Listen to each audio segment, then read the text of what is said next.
2022년 10월 18일 화요일 오늘의 양식입니다. 주 믿는 사람 일어나 우리 함께 찬양할까요? 주 믿는 사람 일어나 다 힘을 얻어요. 이 세상 모든 마귀를 다 쳐서 멸하세. 저 앞에 오는 적군을 다 싸워 이겨라.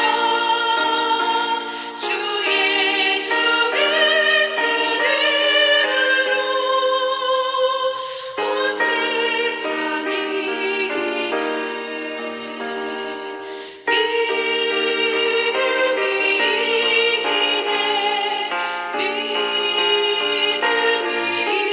이기네. 주 예수를 믿으니 온 세상 이기네.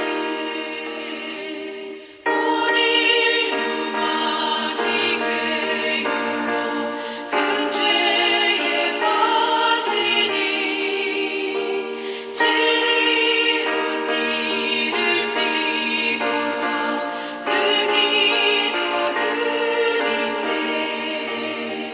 참 믿고 의지하면서 겁없이 나갈 때 주 예수 믿는 이름으로 온 세상 이기네. 믿음이 이기네. 믿음이 이기네. 주 예수를 믿으니 온 세상 이기네. 날씨가 점점 추워지고 있습니다. 이번 한 주간도 예수 안에서 평강을 누리시기를 주님의 이름으로 축복합니다. 건강 조심하시고요. 하나님의 은혜 가운데 있기를 소망합니다. 오늘 우리가 나눌 하나님 말씀은요. 사무엘하 18장 1절에서 18절인데요. 말씀을 한번 들어보시도록 하겠습니다. 이에 다윗이 그와 함께한 백성을 찾아가서 천부장과 백부장을 그들 위에 세우고 다윗이 그의 백성을 내보낼세. 3분의 1은 요압의 휘하에 3분의 1은 스루야의 아들 요압의 동생 아비새의 휘하에 넘기고 3분의 1은 가드 사람 이때의 휘하에 넘기고 왕이 백성에게 이르되 나도 반드시 너희와 함께 나가리라 하니 백성들이 이르되 왕은 나가지 마소서. 우리가 도망할지라도 그들은 우리에게 마음을 쓰지 아니할 터이요 우리가 절반이나 죽을지라도 우리에게 마음을 쓰지 아니할 터이라. 왕은 우리 만명보다 중하시오니 왕은 성읍에 계시다가 우리를 도우심이 좋으니이다 하니라. 왕이 그들에게 이르되 너희가 좋게 여기는 대로 내가 행하리라 하고 문 곁에 왕이 섬에 모든 백성이 100명씩 1000명씩 대를 지어 나가는지라.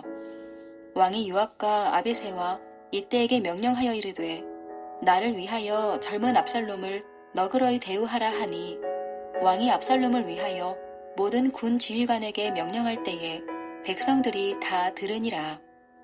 이에 백성이 이스라엘을 치러 들로 나가서 에브라임 수풀에서 싸우더니 거기서 이스라엘 백성이 다윗의 부하들에게 패하매 그날 그곳에서 전사자가 많아 2만 명에 이르렀고 그 땅에서 사면으로 퍼져 싸웠으므로 그 날에 수풀에서 죽은 자가 칼에 죽은 자보다 많았더라. 압살롬이 다윗의 부하들과 마주치니라. 압살롬이 노새를 탔는데 그 노새가 큰 상수리나무 번성한 가지 아래로 지날 때에 압살롬의 머리가 그 상수리나무에 걸림에 그가 공중과 그 땅 사이에 달리고 그가 탔던 노새는 그 아래로 빠져나간지라. 한 사람이 보고 요압에게 알려 이르되 내가 보니 압살롬이 상수리나무에 달렸더이다 하니 요압이 그 알린 사람에게 이르되 네가 보고 어찌하여 당장에 쳐서 땅에 떨어뜨리지 아니하였느냐. 내가 내게 은 10개와 띠 하나를 주었으리라 하는지라. 그 사람이 요압에게 대답하되 내가 내 손에 은 1000개를 받는다 할지라도 나는 왕의 아들에게 손을 대지 아니하겠나이다. 우리가 들었거니와 왕이 당신과 아비새와 이때에게 명령하여 이르시기를 삼가 누구든지 젊은 압살롬을 해하지 말라 하셨나이다. 아무 일도 왕 앞에는 숨길 수 없나니 내가 만일 거역하여 그의 생명을 해하였더라면 당신도 나를 대적하였으리이다 하니 요압이 이르되 나는 너와 같이 지체할 수 없다 하고 손에 작은 창 셋을 가지고 가서 상수리나무 가운데서 아직 살아있는 압살롬의 심장을 찌르니 요압의 무기를 든 청년 10명이 압살롬을 애워싸고 쳐 죽이니라. 요압이 나팔을 불어 백성들에게 그치게 하니 그들이 이스라엘을 추격하지 아니하고 돌아오니라. 그들이 압살롬을 옮겨다가 숲을 가운데 큰 구멍에 그를 던지고 그 위에 매우 큰 돌무더기를 쌓으니라. 온 이스라엘 무리가 각기 장막으로 도망하니라. 압살롬이 살았을 때에 자기를 위하여 한 비석을 마련하여 세웠으니 이는 그가 자기 이름을 전할 아들이 내게 없다고 말하였음이더라.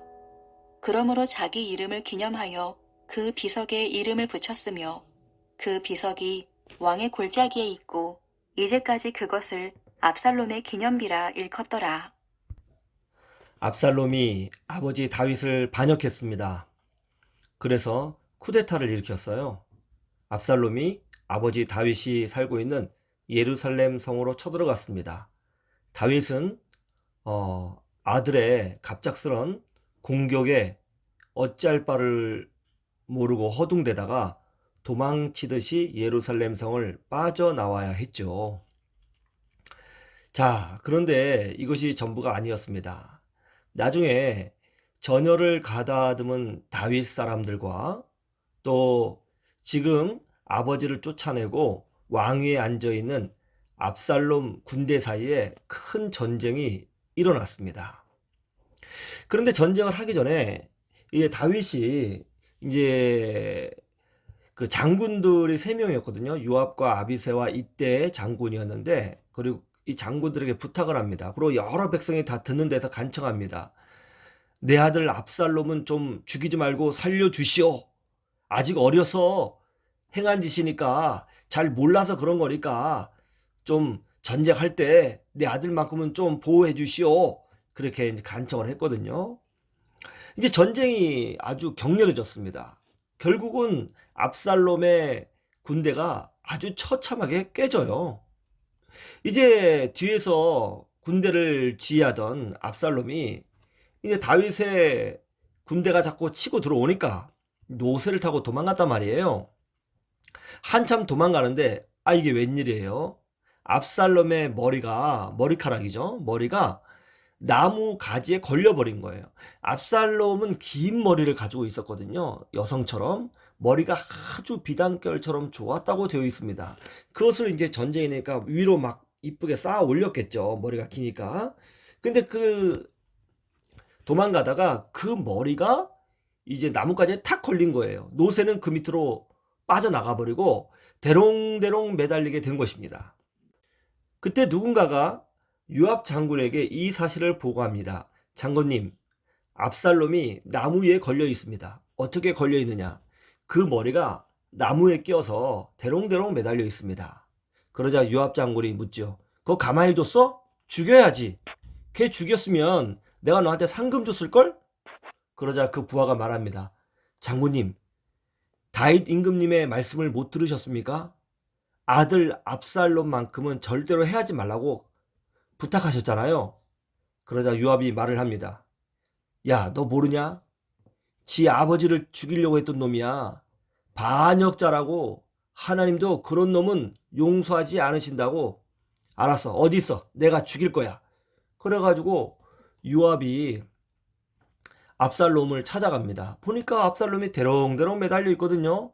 그래서 창으로 압살롬의 심장을 찔러버려요. 그러고 나서 요압이 데려갔던 10명의 젊은 군사들에게 야, 마무리해라. 그래가지고 압살롬이 아주 비참하게 죽게 되고 압살롬을 따랐던 그 군대들은 다 해체됩니다. 그리고 결국은 다시 나라가 다윗 왕에게로 돌아가게 되었다 하는 것이 오늘 말씀이에요. 오늘 말씀을 보면 참 묘한 것이 하나 있잖아요. 어떻게 그 머리가 나무에 걸릴 수 있을까? 정말 만화 영화 같은 일이잖아요. 나무에 땡 걸리니까 노새가 그 밑으로 빠져나가고 타고 있던 말이 밑으로 빠져나가고 만화 영화에 보면 그런 거 많이 있잖아요. 머리가 위에 걸려서 대롱대롱 매달린 거. 그런 일이 실제로 벌어졌는데 어떻게 이런 일이 벌어질 수 있을까? 어떻게 이런 우연이 일어날 수 있을까? 오늘 우리가 생각해 볼 메시지의 주제는 이겁니다. 우연도 하나님의 역사인가? 우연도 하나님의 역사인가? 어떻게 우연히 압살롬의 머리가 그 나무에 걸리게 되었을까 하는 거예요. 성경에 보면 우연히 일어나는 사건들이 많이 있습니다. 에스더가 자기 민족을 구원하기 위해서 간절히 기도합니다. 근데 왕은 부르지 않아요. 왕이 부르지 않았는데 왕비였던 에스더가 함부로 왕에게 찾아가면 죽습니다. 왜냐하면 암살자라고 생각할 수도 있었거든요. 그래 에스더가 이제 답답해서 뜰 안을 왔다 갔다 하는데 마침 우연히 왕이 잠깐 뜰에 나왔다가 그 에스더를 보게 된 거 아닙니까? 그래서 다시 에스더와 대화를 할 수 있게 되었고 그 결과 이스라엘 민족이 구원받는 기적 같은 역사가 일어났다고 하죠. 그렇죠? 이런 내용들이 성경에는 많이 있어요. 하나님의 역사다, 아니다 그런 표현은 없지만 우연히 일어난 사건 때문에 큰 역사가 일어나는 것을 볼 수가 있어요. 예수님께서는 뭐라고 말씀하셨을까요? 마태복음 10장 29절에 보면 참새 한 마리도 하나님 아버지께서 허락하지 아니하시면 그 하나도 떨어지지 않는다고 말씀하셨어요. 무슨 말이냐면 이 세상에 하나님 없이 일어나는 우연은 없다는 것입니다. 놀랍게도 우리 눈에는 우연같이 보이지만 그런 순간순간 찰나찰나의 역사들이 다 하나님 손길 안에 있다는 거예요. 압살롬이 그렇게 머리를 자랑스러워했거든요. 자기의 그 머릿결이 비단결처럼 아름답다는 것에 대하여 자부심을 가지고 있었는데 그 자부심을 가지고 있었던 그 머리카락 때문에 나무에 걸렸고 죽임을 당하게 되었다는 거예요. 이 세상에 우연은 없습니다. 다 하나님의 통치 아래 있는 거예요. 다만 우리가 모를 뿐이죠. 그래서 우리는 우연 같은 사건을 만날 때마다 하나님의 뜻이 무엇인가 하고 겸손하게 살아야 되는 것입니다. 겸손하게. 예. 이 세상에 하나님 없는 우연은 없다. 다 놀라운 하나님의 역사와 손길이 있다. 그거 아시고 오늘도 위대하신 하나님만 바라보며 겸손히 하루를 열어가시는 주의 백성들이 되시기를 주님의 이름으로 축원합니다. 완전하신 나의 주 의의 길로 날 인도하소서 행하신 모든 일 주님의 영광 지금까지 삶의 희망을 주는 희망을 노래하는 교회 정기영 목사였습니다. 나갑니다.